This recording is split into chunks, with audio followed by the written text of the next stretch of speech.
Pernyataan Komnas Perempuan yang terkesan selalu membela istri Irjen Verdi Sambo, Putri Chandrawati mendapat sorotan publik. Irma Huta Barat, aktivis Serikandi Indonesia Bersatu menyoroti sikap Komnas Perempuan yang tidak pernah bicara soal ibunya Brigadir J atau Brigadir Yosua, tapi selalu bicara tentang hak asasi Putri Chandrawati. Menurutnya, sudah jelas bahwa istri Verdi Sambo itu melakukan kejahatan yang luar biasa terhadap Brigadir J. Menurutnya, pelecehan hukum yang dilakukan Putri Chandrawati sudah dimulai dari awal laporan palsu skenario pelecehan. Selain itu, Irma menilai, Putri sama sekali tidak kooperatif. Dirinya menyebut apa yang dilakukan Putri melecehkan asas persamaan terhadap hukum. Menurutnya alasan kemanusiaan lantaran memiliki anak kecil tidak bisa digunakan kepada Putri Chandrawati. Memang cuma dia yang punya anak kecil? Kalau dibandingkan dengan yang lain enggak pernah ada Nyonya Jenderal dalam kasus pembunuhan berencana, tidak membuat tatanan hukum menjadi runtuh, ujarnya.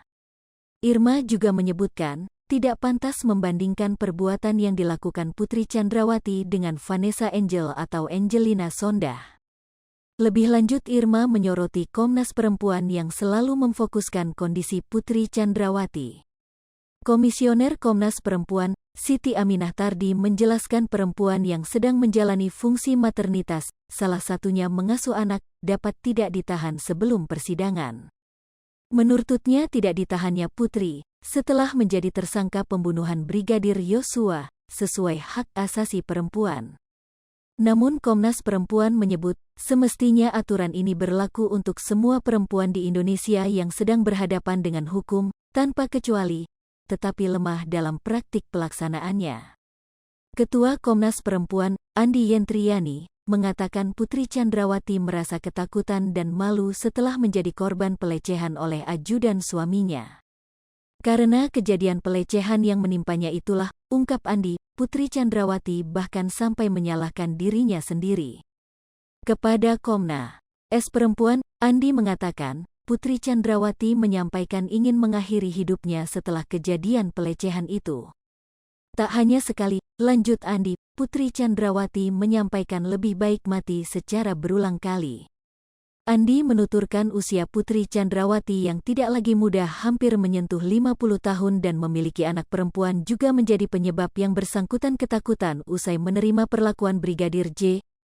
Karena merasa takut dan malu itulah, Andi mengatakan Putri Chandrawati memilih tidak langsung melapor setelah diduga menjadi korban kekerasan atau pelecehan tersebut. Selain itu, Andi menambahkan, Putri Chandrawati disebut juga takut akan adanya ancaman dari pelaku. Selain merasa malu dan takut, Andi mengatakan, Putri Chandrawati juga enggan melapor karena mempertimbangkan posisinya sebagai istri dari petinggi Polri.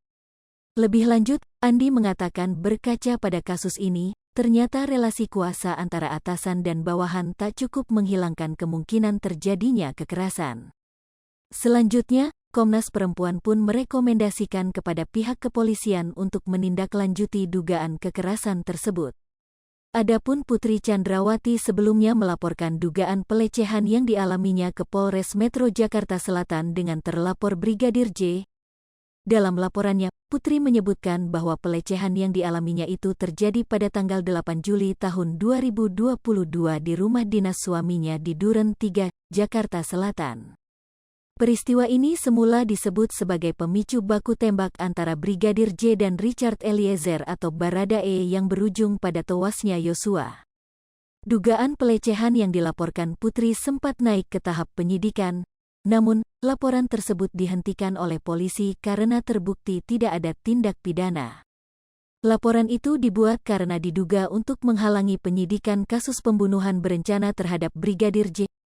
Polisi sebelumnya juga telah mengungkap bahwa tak ada insiden baku tembak antara Baradae dengan Brigadir J di rumah Sambo sebagaimana narasi yang beredar di awal. Adapun peristiwa yang sebenarnya terjadi yaitu Verdi Sambo memerintahkan Barada Eliezer Pudihang Lumiu atau Bara Dae untuk menembak Brigadir J di rumah dinasnya, Jumat, tanggal 8 Juli tahun 2022. Setelahnya, dia menembakkan pistol milik Brigadir J ke dinding rumahnya supaya seolah telah terjadi tembak-menembak. Hai pemirsa Sri Popo TV, jangan lupa lupa komen, like, dan subscribe, serta tonton terus berita-berita terupdate lainnya ya.